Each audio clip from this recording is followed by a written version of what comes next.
بسم اللہ الرحمن الرحیم۔ السلام علیکم دوستو، دنیا بھر کی خبروں میں آج آپ سنیں گے، لیکن اس سے پہلے اگر ہو سکے تو لائک اور سبسکرائب کا بٹن ضرور دبا لیں۔ شکریہ۔ اسرائیل نے بیک وقت کئی اسلامی ممالک کے خلاف جنگ چھیڑنے کی دھمکی دے دی ہے۔ اسرائیل کا کہنا ہے کہ ہمارا ملک غزہ، لبنان، شام، عراق، یمن، ایران اور غرب اردن کی طرف سے حملے کی زد میں ہے۔ اسرائیل کا کہنا ہے کہ اس وقت اسرائیل کئی محاذوں پر لڑ رہا ہے۔ اسرائیل نے مشرق وسطی میں وسیع البنیاد فوجی کارروائیوں کا اشارہ دیا ہے، جبکہ غزہ میں جاری لڑائی علاقائی سطح پر کشیدگی کو دوستو ہوا دیتی دکھائی دے رہی ہے۔ اسرائیل کا کہنا ہے کہ ہم نے ان 6 محاذوں پر جوابی کارروائیاں کی ہیں۔ اسرائیل کا کہنا ہے کہ مشرق وسطی کے مختلف حصوں میں ایرانی حمایت یافتہ عسکریت پسند گروپوں نے اسرائیل اور امریکہ کی فوجی تنصیبات پر حملے کیے ہیں۔ دوستو یاد رہے کہ حماس کے 7 اکتوبر کے حملے کے جواب میں اسرائیلی فوجی کارروائیوں میں اب تک 20,600 سے زائد فلسطینی شہید ہو چکے ہیں، 55,000 سے زائد زخمی ہیں، جبکہ فلسطینی علاقوں کی 23 لاکھ کی آبادی کا 85% حصہ گھر بار چھوڑنے پر مجبور ہو چکا ہے۔ غزہ کے 41 کلومیٹر لمبے اور 12 کلومیٹر چوڑے علاقے میں دسمبر کے شروع میں دوستو 7 روزہ جنگ بندی ختم ہو جانے پر لڑائی نے شدت اختیار کر لی تھی۔ اسرائیلی حملوں میں فلسطینیوں کی شہادت کا سلسلہ جاری ہے۔ غزہ میں وزارت صحت نے بتایا ہے کہ پچھلے 24 گھنٹوں میں مزید 241 فلسطینی شہید اور 382 زخمی ہوئے ہیں، ان میں 70% خواتین اور بچے ہیں۔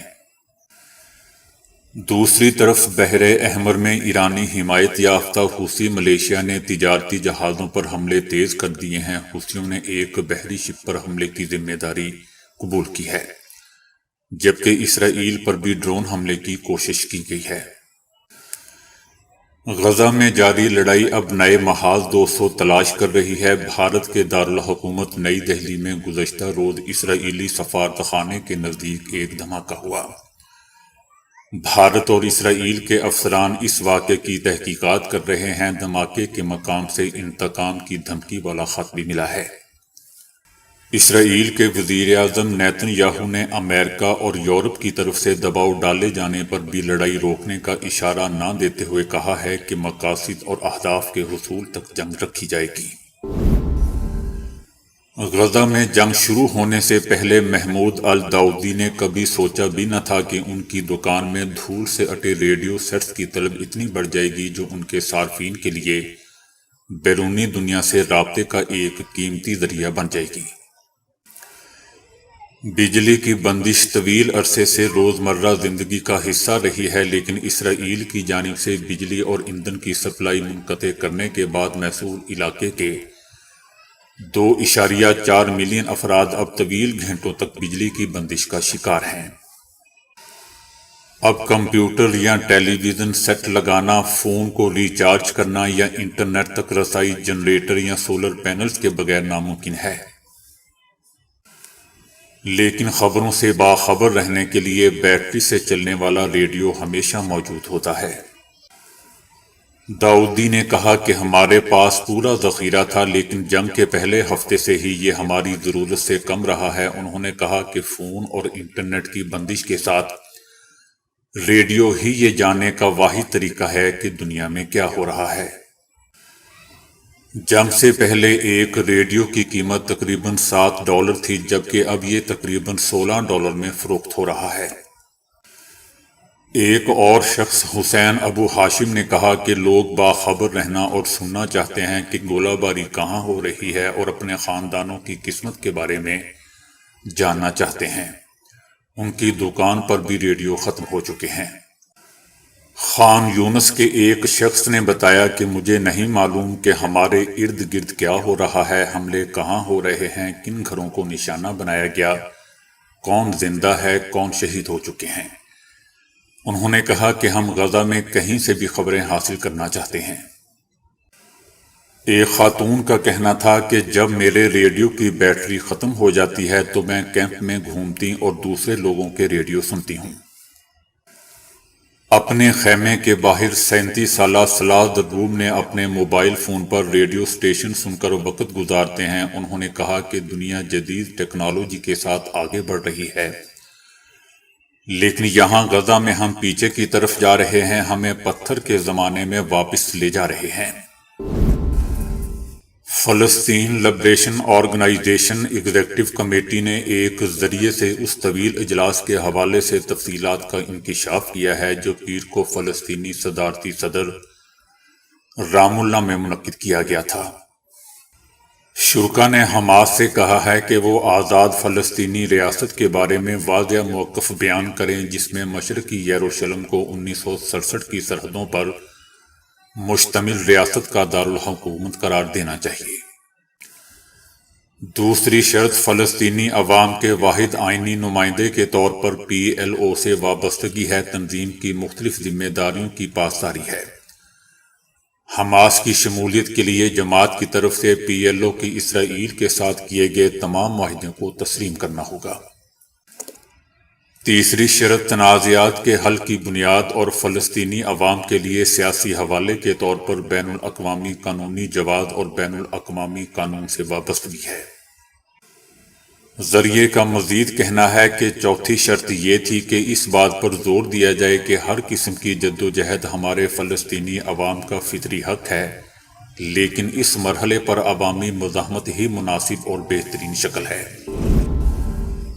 غزہ کی پٹی پر امریکی انتظامیہ اور اسرائیل کے درمیان حالیہ اختلافات اور فلسطینی شہریوں کی اموات کی بڑھتی تعداد کے ساتھ دوستو 3 مہینے سے جاری جنگ کے باوجود حماس کو ختم کرنے کے لیے امریکہ اور اسرائیل متفق دکھائی دیتے ہیں۔ اس کا اظہار دونوں ملکوں کے عہدیداروں کے بیانات سے بھی ہوتا ہے۔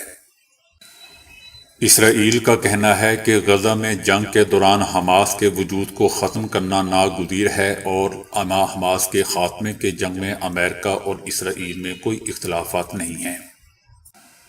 اگرچہ امریکہ اور اسرائیل کے درمیان جنگ کے حوالے سے اختلافات ہیں، لیکن دونوں ممالک حماس کا خاتمہ دیکھنا چاہتے ہیں۔ اسرائیل کا مزید کہنا ہے کہ ہم امریکہ کی ہر بات کو بہت غور سے سنتے ہیں اور ہمیں لگتا ہے کہ وہ بھی ہماری ہر بات کو بہت غور سے سنتے ہوں گے۔ ادھر اسرائیلی آرمی چیف نے اس بات کی تصدیق کی ہے کہ 7 اکتوبر کو شروع ہونے والی جنگ حماس کے خاتمے کے بعد کئی مہینے تک جاری رہے گی۔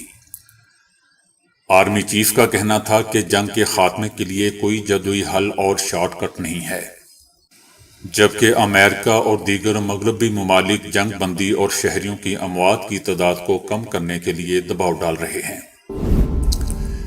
اسرائیل کے وزیر اعظم نیتن یاہو نے اس انتباہ کے بعد کہ جنگ میں شدت آنے والی ہے اس بات پر اصرار کیا ہے کہ غزہ میں امن صرف اسی صورت میں حاصل کیا جا سکتا ہے جب حماس کو تباہ علاقے کو غیر عسکری اور فلسطینی معاشرے کو غیر انتہا پسند کر دیا جائے۔ یہ اعلانات دوستو ایسے وقت میں سامنے آ رہے ہیں جب عالمی ادارہ صحت نے غزہ میں ایک پناہ گزین کیمپ پر کرسمس کے موقع پر ہونے والے حملوں میں مرنے والے پورے خاندانوں کی دردناک کہانیوں کی اطلاع دی ہے۔ مسلسل اسرائیلی حملوں نے فلسطینی سرزمین کو تباہ کر دیا ہے اور جنگ بندی کے بڑھتے ہوئے عالمی دباؤ کے ساتھ تنازع نے شرق اوسط میں کشیدگی بڑھا دی ہے، جبکہ نیتن یاہو کا کہنا ہے کہ حماس کو تباہ کیا جانا چاہیے، غزہ کو غیر عسکری بنانا چاہیے اور فلسطینی معاشرے کو غیر انتہا پسند بنانا چاہیے۔ غزہ میں اسرائیل اور اس کے فلسطینی ہمسایوں کے درمیان امن کے لیے یہ 3 لوازمات ہیں۔ ان کا کہنا تھا کہ غیر فوجی بنانے کے لیے علاقے کی حدود میں ایک عارضی سیکیورٹی زون قائم کرنے کی ضرورت ہوگی۔ ان کا مزید کہنا تھا کہ قابل پیش گوئی مستقبل کے لیے اسرائیل کو غزہ کی حفاظتی ذمہ داری کو برقرار رکھنا ہوگا۔ اس سے پہلے دوستو نیتن یاہو نے غزہ کا دورہ کیا اور واپسی کے بعد اپنی پارٹی کے اجلاس میں کہا کہ ہم رکنے والے نہیں ہیں۔ ان کا کہنا تھا کہ ہم آئندہ دنوں میں لڑائی کو تیز کرنے جا رہے ہیں۔ لوگوں کا کہنا ہے کہ اسرائیلی حملوں سے پہلے انخلا کا کوئی انتباہ جاری نہیں کیا جاتا۔ ہمیں کیا کرنا چاہیے؟ ہم عام شہری ہیں، امن سے رہ رہے ہیں اور صرف تحفظ اور سلامتی چاہتے ہیں۔ اس کے باوجود اچانک ہمیں اسرائیلی جنگی طیارے بغیر کسی وارننگ کے نشانہ بنا دیتے ہیں۔ اقوام متحدہ کا کہنا ہے کہ کیمپ پر ہونے والے حملے میں ایک بچے کا پورا خاندان ختم ہو گیا۔ ہاسپٹل کی ایک نرس کو بھی ایسا ہی صدمہ اٹھانا پڑا۔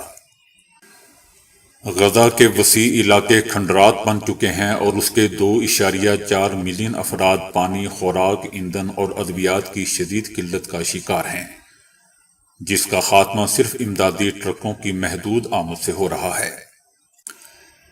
غزہ کے درجنوں باشندے خالی برتن تھامے ہوئے جنوبی غزہ میں رافع کی ایک سڑک پر کھانا تقسیم ہونے کے منتظر تھے۔ ان میں سے ایک نور اسماعیل نے کہا کہ اب حقیقی بھوک ہے، میرے بچے بھوک سے مر رہے ہیں۔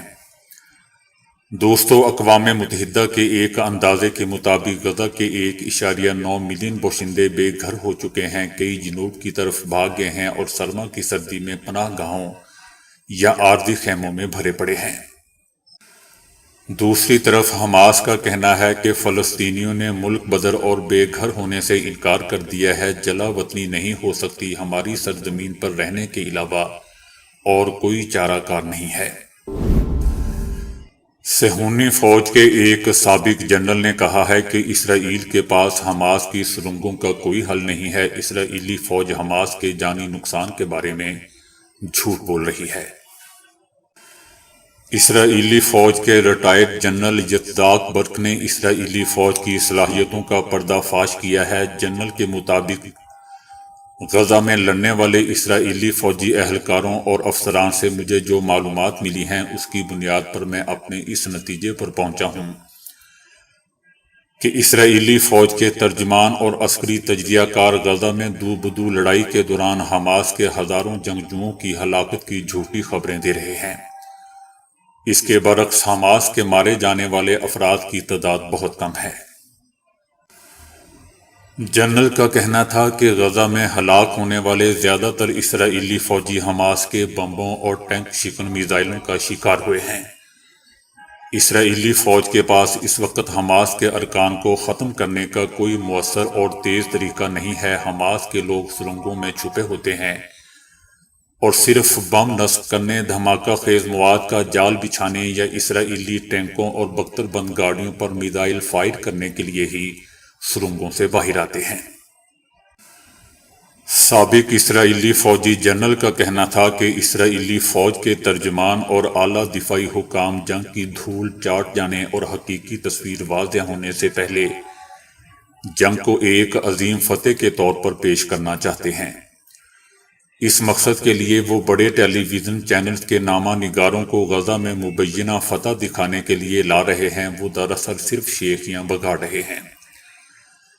ان کا کہنا تھا کہ اب مجھے یاد آ رہا ہے کہ کس طرح 7 اکتوبر کے حماس کے آپریشن طوفان الاقصی سے پہلے اسرائیلی حکام اور سابق فوجی جنرل دنیا کو باور کراتے تھے کہ اسرائیل کی فوج مشرق وسطی کی سب سے مضبوط فوج ہے جس نے اپنے دشمنوں کو روکے رکھا ہے۔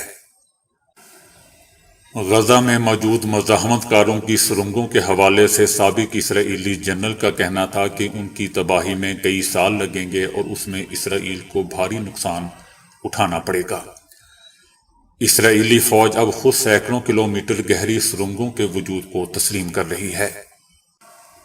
ریٹائرڈ اسرائیلی جنرل کا کہنا تھا کہ یہ حماس پر قابو پانے کا وہم تھا جس کے باعث اسرائیل نے زیر زمین جنگ کے لیے مطالعہ، منصوبہ بندی اور مناسب ساز و سامان تیار کرنے کی ضرورت کو نظر انداز کیا۔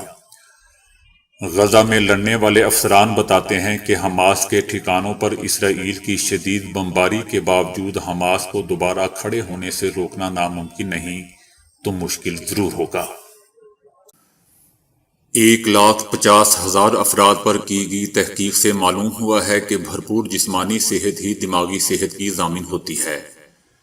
وسیع پیمانے پر کیے گئے ایک سروے سے معلوم ہوا ہے کہ دل، پٹھوں، عضلات اور جسم کی فٹنس کا تعلق براہ راست دماغی صحت سے ہوتا ہے۔ اگر انسان فٹ نہ ہو تو اس کی دماغی صحت بھی شدید متاثر ہو سکتی ہے۔